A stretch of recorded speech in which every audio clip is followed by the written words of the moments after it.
How often do you pause and question what you need to eliminate from your life to achieve happiness and health? This isn't just a casual query, it's a thought-provoking question that requires deep introspection and self-analysis. Life, as we know, is a journey of ups and downs, twists and turns, and a myriad of experiences. And along this journey, we often find ourselves carrying unnecessary baggage that weighs us down, hinders our progress, and prevents us from achieving our true potential. The key to a fulfilling and enriching life lies in our ability to identify and quietly eliminate these burdens. Think of it this way: every item we eliminate is like throwing a sandbag off our hot air balloon. Each one allows us to float a little higher, a little closer to our goals, a little nearer to our true selves. So, what are these burdens? What are these things we need to eliminate? Well, we've identified not one, not two, but 11 things that you should consider eliminating from your life. These aren't just random selections, but rather, they are the result of careful analysis and understanding of human behavior and psychology. And while they might seem daunting at first, remember that change is a gradual process. It's not about achieving perfection overnight, but rather, it's about taking small, consistent steps towards improvement. In this video, we'll explore each of these 11 things in detail. We'll delve into why they are harmful, how they affect our lives, and most importantly, how we can start to eliminate them. Think of this as a journey of self-discovery. A journey that will not only enlighten you, but will also empower you, equipping you with the knowledge and tools to create a better, happier, and healthier life for yourself. So, are you ready to embark on this journey of self-discovery and improvement? Are you ready to challenge yourself, to grow, to evolve? If your answer is yes, then let's not delay any further. Let's dive in. Kicking off at number 11, we have negativity. This sly intruder can creep into our minds and wreak havoc on our mental health and overall well-being. It's like a dark cloud that obscures the sunshine of positivity, casting a shadow over our thoughts, feelings, and actions. But why is negativity so harmful? Well, it's because it distorts our perspective, making mountains out of molehills and painting a bleak picture of our world. It fuels anxiety, fosters unhappiness, and can even sabotage our success. So how can we reduce negativity in our lives? One effective method is by practicing gratitude. Look around you, recognize and appreciate the good in your life. Gratitude can shift your focus from what's wrong to what's right, helping to banish those negative thoughts. Another powerful way to combat negativity is through mindfulness. This involves living in the moment, acknowledging your feelings without judgment, and letting go of past regrets and future worries. It's about immersing yourself in the present, savoring the here and now. And remember, it's okay to have bad days. The goal isn't to eliminate negative feelings completely, but rather to prevent them from taking over. Don't suppress your emotions, face them. By doing so, you grant yourself the power to transform negativity into a stepping stone for growth. Remember, a positive mind is a powerful tool. It's the compass that guides you towards a fulfilling life, free from the chains of negativity. At number 10, we find toxic relationships. Now these are the unseen weights that can drag us down, often without us even realizing it. A toxic relationship isn't just about romantic entanglements. It can be any connection that drains your energy, belittles your worth, or stifles your growth. It could be a friend, a family member, or even a colleague. Imagine you're a plant, striving to reach towards the sun. A healthy relationship is like fertile soil, providing the nourishment you need to grow. But a toxic relationship, that's like a rock, blocking your roots and sapping your strength. So, how do we recognize these rocks in our lives? Well, there are common signs. Consistent negativity, a lack of respect, constant criticism, and an imbalance of effort. These are just a few indicators that you might be dealing with a toxic relationship. But here's the important part. Recognizing it is just the first step. The real challenge lies in removing that toxicity from your life. It's not easy, and it's often painful. But remember, your well-being is paramount. You might need to establish boundaries, seek professional guidance, or in some cases, sever ties completely. Remember, every relationship should be a two-way street, offering mutual respect, understanding, and support. If that's not what you're getting, it's time to ask yourself if it's really worth it. You deserve relationships that respect and uplift you. Number 9 on our list is procrastination. A crafty thief, procrastination steals precious time, robbing us of opportunities and progress. It's the invisible wall between you and your goals, creating a constant haze of "I'll do it later" that clouds your productivity.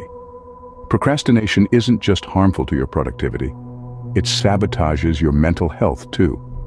The guilt and stress that follow an unproductive day can be overwhelming, keeping you stuck in a vicious cycle of delay and regret. But remember, you're not alone in this battle. Even the most successful individuals have faced the demon of procrastination. So, how do you combat this foe? It starts with understanding that perfection is an illusion. Don't wait for the perfect moment or conditions to start a task. Instead, take a small step toward your goal. Even the smallest action can create momentum, and before you know it, you're making progress. Next, break down larger tasks into manageable chunks. It's easy to feel overwhelmed when you're staring at a mountain of work.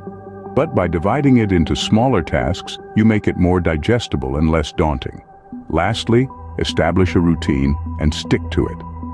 Having a set schedule helps foster discipline and reduces the chances of falling into the procrastination trap. Remember, action is the antidote to despair. So take that first step today.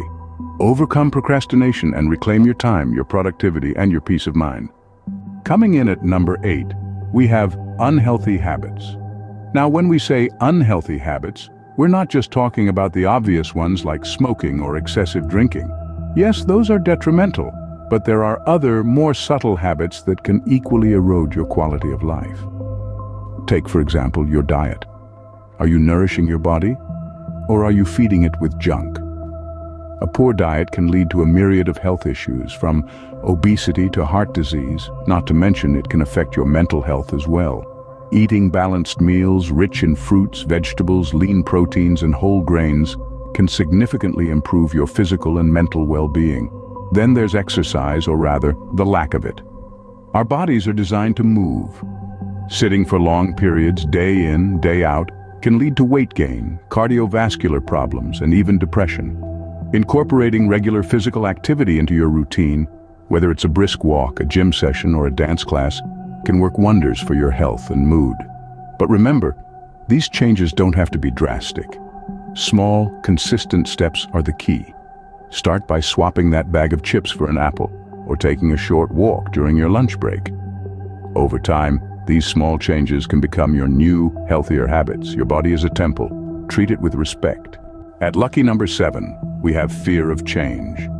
This is one of those subtle elements that can stealthily creep into your life, stifling your growth and anchoring you to the spot. It's often disguised as comfort, routine, or even just the way things are. But don't be fooled. Fear of change is a silent saboteur of your potential. Imagine a ship setting sail for new lands. There's the excitement of discovery, but also the apprehension of the unknown. That's change. It's exciting and terrifying in equal measures, but just like the ship, if we never leave the safety of the harbor, we'll never experience the thrill of the voyage or the joy of discovering new horizons. So, how do we conquer this fear? The first step is to acknowledge it. Recognize that change is not the enemy, but a tool for growth and development. It's about shifting our mindset and seeing change not as a threat, but as an opportunity for evolution. Next, adopt a growth mindset. Embrace the unknown, the unfamiliar. Understand that every change, whether good or bad, is a chance to learn, to grow, and to become stronger. It's about turning "I can't" into "I can," and "I won't" into "I will." Lastly, take small steps. Change doesn't have to be a giant leap into the unknown. It can be as simple as trying a new food, picking up a new hobby, or changing your daily routine. These small changes can help you build resilience and confidence to tackle bigger changes in the future. Change is the only constant in life. Embrace it. Number 6 on our list is self-doubt. Picture this. You're standing on the precipice of greatness with dreams as vast as the ocean. But there's a storm of self-doubt brewing within you, threatening to capsize your ship of ambition. Self-doubt, my friends, is a powerful adversary. It whispers in your ear, convincing you that you're not good enough, that you're not capable enough, that your dreams are too lofty for someone like you. Self-doubt is a silent saboteur, stealthily undermining your confidence, diminishing your potential, and stunting your growth. It's an invisible chain that binds you, holding you back from achieving your dreams, from reaching your full potential. But here's the thing, you are not alone. We all grapple with self-doubt at some point, but it's how we respond to it that truly counts. To conquer self-doubt, you must first acknowledge it. Recognize it for what it is, an illusion, a phantom of fear. Then, challenge it. For every negative thought that creeps into your mind, counter it with a positive affirmation. Remind yourself of your strengths, your achievements, your potential. Practice self-compassion. Understand that it's okay to stumble, to falter. What matters is that you pick yourself up, dust yourself off, and keep moving forward. Surround yourself with positivity, with people who believe in you, who inspire you, who push you to be better. Remember, self-doubt is not a reflection of your abilities, but rather your perception of them. Believe in yourself, for you are capable of great things. Halfway through at number 5, we have overthinking. Overthinking is like a hamster wheel in your mind, spinning endlessly without reaching a destination. It can consume us, stirring up a whirlwind of doubt and fear that can immobilize us from making decisions. Overthinking not only hampers our ability to make decisions, but it can also wreak havoc on our mental health. It can lead to anxiety, stress, and even depression. It's like a cloud of fog, obscuring our view of the world and trapping us within our own minds. But how do we stop this relentless cycle? The key lies in recognizing when we're overthinking and taking active steps to shift our focus. One effective strategy is mindfulness, a practice that encourages us to stay present and engaged in the moment. Mindfulness helps us to step away from the hamster wheel and ground ourselves in reality. Another helpful tactic is to set aside worry time, a specific period during the day where you allow yourself to ponder over your concerns. This way, you can channel your overthinking into a defined time frame, preventing it from spilling over into the rest of your day. Remember, our minds are powerful tools, but they can also be our own worst enemies if we let them. Overthinking doesn't solve our problems, it amplifies them. So next time you find yourself stuck in a cycle of overthinking, take a step back, breathe, and remind yourself that it's okay not to have all the answers. Free your mind, and the rest will follow. At number 4, we have living in the past. Often we find ourselves anchored to the past, shackled by regrets or nostalgic for the good old days. But let's make one thing clear. Living in the past can act as a significant roadblock to enjoying the present and planning for the future. It's like trying to drive forward while constantly looking in the rearview mirror. You're bound to crash. Living in the past doesn't allow for growth. It's an impediment to future success and happiness. Instead of being a prisoner to your past, let's explore how you can focus on the present moment. Begin by acknowledging your past, but don't let it dictate your life. Understand that it's okay to reminisce on fond memories, but when the past starts to cloud your present, that's when you need to adjust your focus. Next, practice mindfulness. It's about being aware of your surroundings and your feelings in the here and now. It's not about forgetting your past, but rather not letting it overshadow your present. Lastly, and most importantly, cultivate gratitude. Appreciating what you have right now is an effective way to keep yourself grounded in the present. It allows you to shift your attention from what was to what is. Remember, your past can serve as a lesson, but it should never be a life sentence. The past is a place of reference, not a residence. Entering the top 3, at number 3, we have negative self-talk. This silent, internal conversation can be more harmful than you might think.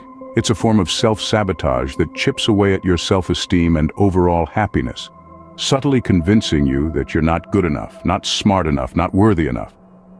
But let's pause for a moment. Imagine if someone else was saying these things to you. Would you accept it? Likely not. So, why then do Do we allow ourselves to do the very same thing? Negative self-talk is a habit that's been ingrained in us over time, often due to past experiences or societal pressures. It's a trap that's easy to fall into but difficult to climb out of. But it's not impossible. Now let's flip the script. Positive self-talk isn't about ignoring your flaws or pretending everything is perfect. It's about acknowledging your imperfections and choosing to focus on your potential. It's about celebrating your wins, no matter how small, and learning from your losses. It's about being your biggest cheerleader, even when the crowd is silent. Here's a tip.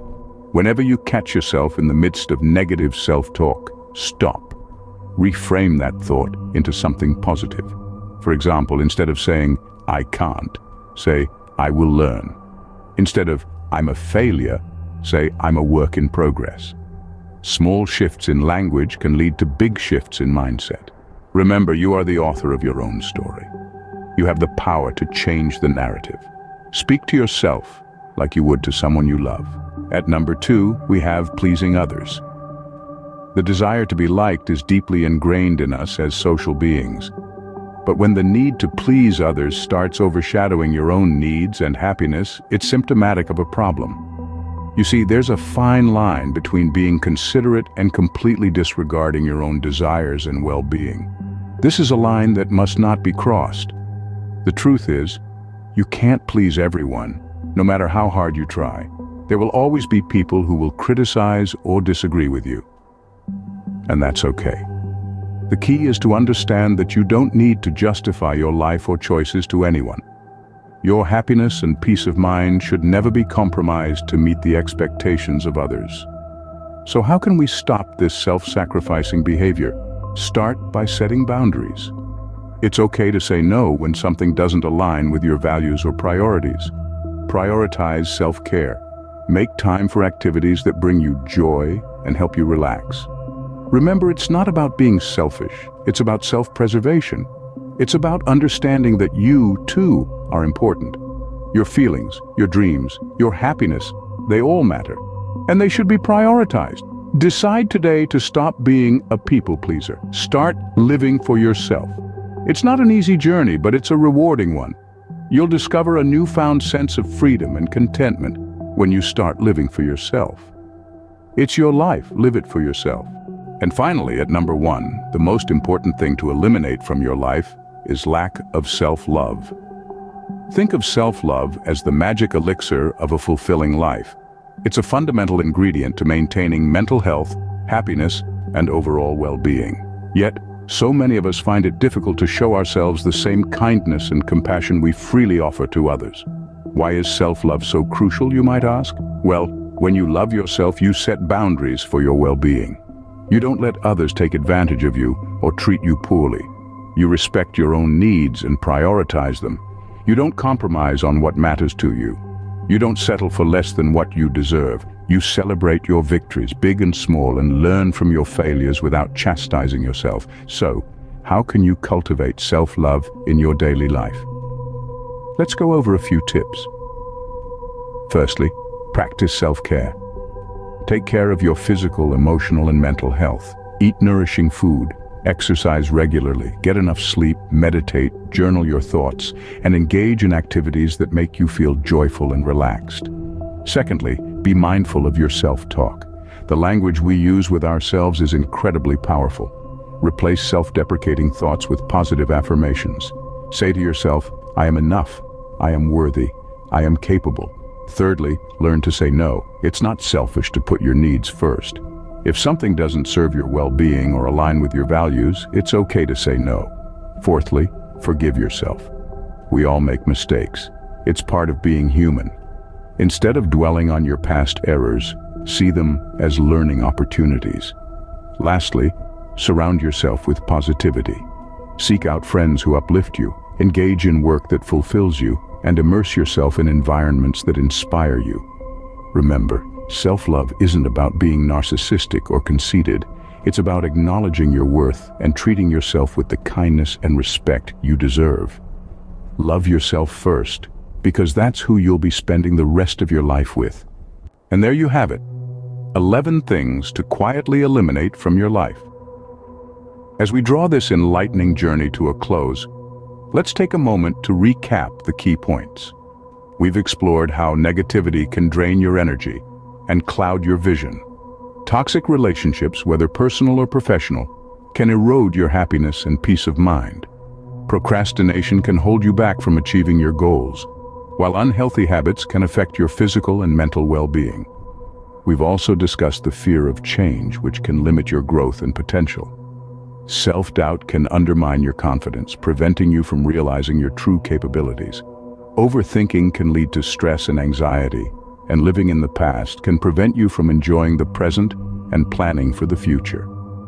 Negative self-talk can devalue your worth, while the habit of pleasing others can leave you feeling unfulfilled and dissatisfied. Lastly, we've emphasized the importance of self-love. The lack of it can lead to a life filled with self-doubt, negativity, and unhappiness. Removing these elements from your life is not an overnight process. It's a journey that requires patience, determination, and commitment. But remember, the benefits are immense. A life free of these impediments is a life filled with peace, happiness, fulfillment, and growth.